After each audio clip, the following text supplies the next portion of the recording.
राधे राधे सभी को। कैसे हैं आप सब? होप करती हूँ आप सब बहुत ही अच्छे होंगे। तो गाइज, जैसा कि आपको पता है कि अभी फिलहाल करवा चौथ गई है, तो करवा चौथ पर रखा जाता है पति के लिए व्रत, और फिर आ जाती है होली अष्टमी, तो उस पर रखा जाता है संतान के लिए व्रत। तो संतान के लिए व्रत कैसे रखा जाता है, क्यों रखा जाता है, कब रखा जाता है और किस तरीके से रखना चाहिए, और हमें क्या क्या करना चाहिए, इसमें सारी जानकारी आज आपको इस वीडियो में मिलने वाली है। तो गाइज प्लीज़ लास्ट तक ज़रूर देखें वीडियो को, और मैं आज आपको बिल्कुल सरल विधि से इस पूजा को बताने वाली हूँ। तो गाइज, अहोई अष्टमी का व्रत जो है कार्तिक महीने के कृष्ण पक्ष की अष्टमी को रखा जाता है, और इस बार ये व्रत 24 अक्टूबर को रखा जाएगा। और ये व्रत हर माँ अपनी संतान की लंबी उम्र के लिए, उनके अच्छे स्वास्थ्य के लिए और भविष्य में तरक्की के लिए रखती हैं। और जो महिलाएं पहली बार इस व्रत को रख रही हैं शादी के बाद, तो वो संतान प्राप्ति के लिए भी इस व्रत को रख सकती हैं। तो देखिए, कुछ घरों में महिलाएं दिन में कहानी कहती हैं और शाम के समय पूजा करती हैं, और कुछ घरों में शाम के समय ही कहानी और पूजा होती है। जिस तरह से करवा चौथ के व्रत में भी कुछ महिलाएं दिन में कहानी कहकर शाम के समय पूजा करती हैं, उसी तरह से इस व्रत में भी होता है। तो आपके यहाँ जैसा होता हो आप उस तरीके से कर सकते हैं। और हमारे यहाँ भी दिन में कहानी कही जाती है 3-4 बजे, और उसके बाद शाम के समय पूजन किया जाता है अहोई माता का। जब भी आप पूजन करें तो साथ में बच्चों को बिठाकर पूजन करें, और अहोई माता का इससे आशीर्वाद मिलता है बच्चों को।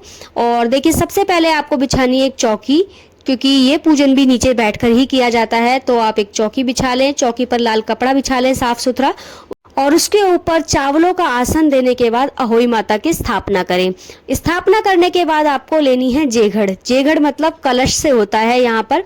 तो यहाँ पर 2 जेघड़ ली जाती हैं, मतलब 2 घड़ बोलते हैं इसको। तो आप 2 घड़े लीजिए, क्योंकि देखिए यहाँ पर जो 2 घड़े लिए जाते हैं वो इसलिए लिए जाते हैं क्योंकि एक घड़े से तो आपको अर्घ देना होता है। इसमें अर्घ तारों को दिया जाता है, चांद को नहीं दिया जाता, और वो भी दिन छिपे दिया जाता है। जब तारे निकल जाते हैं उस समय अर्घ दिया जाता है। तो एक जेघड़ से तो आपको अर्घ देना है, इसलिए स्थापना करी जाती है। और दूसरे जेघड़ को आपको जिस स्थान पर आप पूजा कर रहे हैं वहीं पर आपको बनाए रखना है दिवाली तक। और ये जेघड़ हिलनी नहीं चाहिए, मतलब बिल्कुल भी आप ऐसी जगह पूजा करें जहां पर आपके छोटे बच्चे वहां तक पहुंच ना पाए, मतलब उस जेघड़ को हिलाना नहीं होता दिवाली तक। और देखिए, कुछ घरों में तो ये जेघड़ जो है दिवाली पर उठा ली जाती है, कुछ घरों में छोटी दिवाली को उठाई जाती है, तो कुछ घरों में गोवर्धन वाले दिन भी ये जेघड़ उठाई जाती है। तो चलिए अब आपको ये भी बता देते हैं कि इस जेघड़ में क्या भरा जाता है। देखिए, हमारे यहाँ दोनों जेघड़ों में जल भरा जाता है, यानी कि दोनों 2 घड़ में जल भरा जाता है। एक जेघड़ के जल से हम तारों को अर्घ देते हैं, और दूसरे जेघड़ के जल को हम दिवाली तक उसी स्थान पर रखे रहने देते हैं। लेकिन इसको बिल्कुल हिलाना नहीं होता, ये मैं आपको पहले ही बता चुकी हूँ। जहाँ आप पूजा कर रहे हैं तो ऐसे स्थान पर पूजा करें कि छोटे बच्चे उसे छेड़े नहीं। और अगर कोई छोटे बच्चे हैं और आपको मजबूरी में उठानी पड़ती है तो आप उठा सकते हैं, ऐसी कोई बात भी नहीं है। लेकिन अच्छा वही रहता है कि एक जगह जहां आपने वहां स्थापना करी है वो दिवाली तक उसी स्थान पर बनी रहे। तो देखिए, दोनों जेघड़ जो है ढक्कन वाली होनी चाहिए, मतलब ऊपर से मिट्टी का बर्तन के ढकना होना चाहिए। और इस तरह से आपको फिर दोनों जेघड़ों पे स्वास्तिक बनाना है। लेकिन मैंने कुछ घरों में देखा है कि एक जेघड़ में तो जल भरा जाता है और दूसरी जेघड़ में जो है अनाज भरा जाता है, खड़ा अनाज, जैसे कि गेहूं, बाजरा, चावल, कुछ भी भर सकते हैं। और फिर उस गेहूं, बाजरा, चावल को आप पूजा के बाद, मतलब जब आप चौकी बढ़ाएंगे तब उसको आप दान में दे दें। लेकिन हमारे यहाँ दोनों जेघड़ में जल ही भरा जाता है। एक जेघड़ के जल से हम अर्घ देते हैं और दूसरे जेघड़ के जल से हम दिवाली पर बच्चों को स्नान कराते हैं। तो आपके यहाँ जैसे रस्म रिवाज होता हो उस तरीके से आप कर सकते हैं, वरना तो आप मेरी तरह भी कर सकते हैं। देखिए, यहाँ पर मैंने थोड़े से चावल की ढेरी लगाई है। ज़्यादा चावल नहीं रखने, क्योंकि फिर कलश जो है, जो जेघड़ जो है वो टेढ़ी मेढ़ी तिरछी हो जाती है, जिसमें जल मतलब गिरने का, बिखरने का डर रहता है। तो आपको इसी तरह से स्थापना करनी है दोनों जेघड़ की। और फिर उसके बाद आपको कंठ पर मौली बांधनी है, और मौली बांधने के बाद अब आपको यहाँ पर करना है गणेश जी का पूजन। इस विशेष पूजा में जो है गणेश जी की पूजा का बहुत महत्व होता है, क्योंकि तो आप यहाँ पर गणेश जी की भी स्थापना जरूर करें। लेकिन अगर कैलेंडर में, चित्र में आपके गणेश जी बने हुए हैं तो आपको गणेश जी की स्थापना करने की आवश्यकता नहीं है, आप उसी में पूजन कर सकते हैं। देखिए, कई घरों में आज भी अहोई माता जो है गेरू से दीवार पर काढ़ी जाती है, लेकिन आजकल ये कैलेंडर बने हुए आते हैं तो सब इसी में ही पूजा कर लेते हैं। तो हमें सबसे पहले गणेश जी को तिलक करना है रोली का, उसके बाद हमें अहोई माता को तिलक करना है। यहाँ पर हमारी सरस्वती माता भी बैठी हैं तो हम उनको भी तिलक कर देते हैं, सूरज चांद को भी तिलक कर देते हैं, और जितनी भी आकृति बनी हुई है कैलेंडर में, तस्वीर में, आप सबको तिलक करिए। तो देखिए, इस पूजा में हल्दी का बहुत महत्व होता है, तो हल्दी का भी तिलक आप जरूर करें। गणेश जी को, अहोई माता को, सरस्वती माता को और जेघड़ को, सबको आप हल्दी का तिलक जरूर करें। और साथ में आपके बच्चे बैठे हों तो उनको भी हल्दी का तिलक जरूर करें। और ये पूजा सबको पता है कि शाम के समय होती है, मतलब दिन छिपने से पहले पहले ये पूजा करनी होती है, क्योंकि दिन छिपे तो हमें तारों को अर्घ देना होता है। तो इसलिए ये पूजा जल्दी करें, मतलब खाना पीना जो है आप जल्दी ही बना लें, जल्दी तैयारी कर लें खाने पीने की, क्योंकि इसमें सब चीज़ जो भी आप प्रसाद बनाते हैं घर में, देखिए कई जगह पुए बनाए जाते हैं और पूड़ी सब्जी खीर या हलवा भी बनता है। तो जो आपके यहाँ बनता हो आप उसे बनाएं जरूर भावपूर्वक, और फिर अहोई माता को उसका भोग जरूर लगाएं। तो देखिए, यहाँ पर मैंने हल्दी रोली का तिलक भी कर दिया है, अक्षत भी चढ़ा दिए हैं। अब यहाँ पर वस्त्र स्वरूप कलावा समर्पित करेंगे हम अहोई माता को, गणेश भगवान को। तो ये कलावा हम उनके कंठ में धारण कराएंगे, और अगर आपके पास चुन्नी है तो आप चुन्नी भी उड़ा सकती हैं अहोई माता को, अगर नहीं है तो बिना चुन्नी के भी इस पूजा को कर सकते हैं। अगर आपके पास फूल माला है तो आप फूल माला भी चढ़ा सकते हैं, फूल है तो फूल भी चढ़ा सकते हैं। तो यहाँ पर मैं फूल समर्पित करूंगी अहोई माता को, गणेश भगवान को, सरस्वती माता को और जेघड़ को।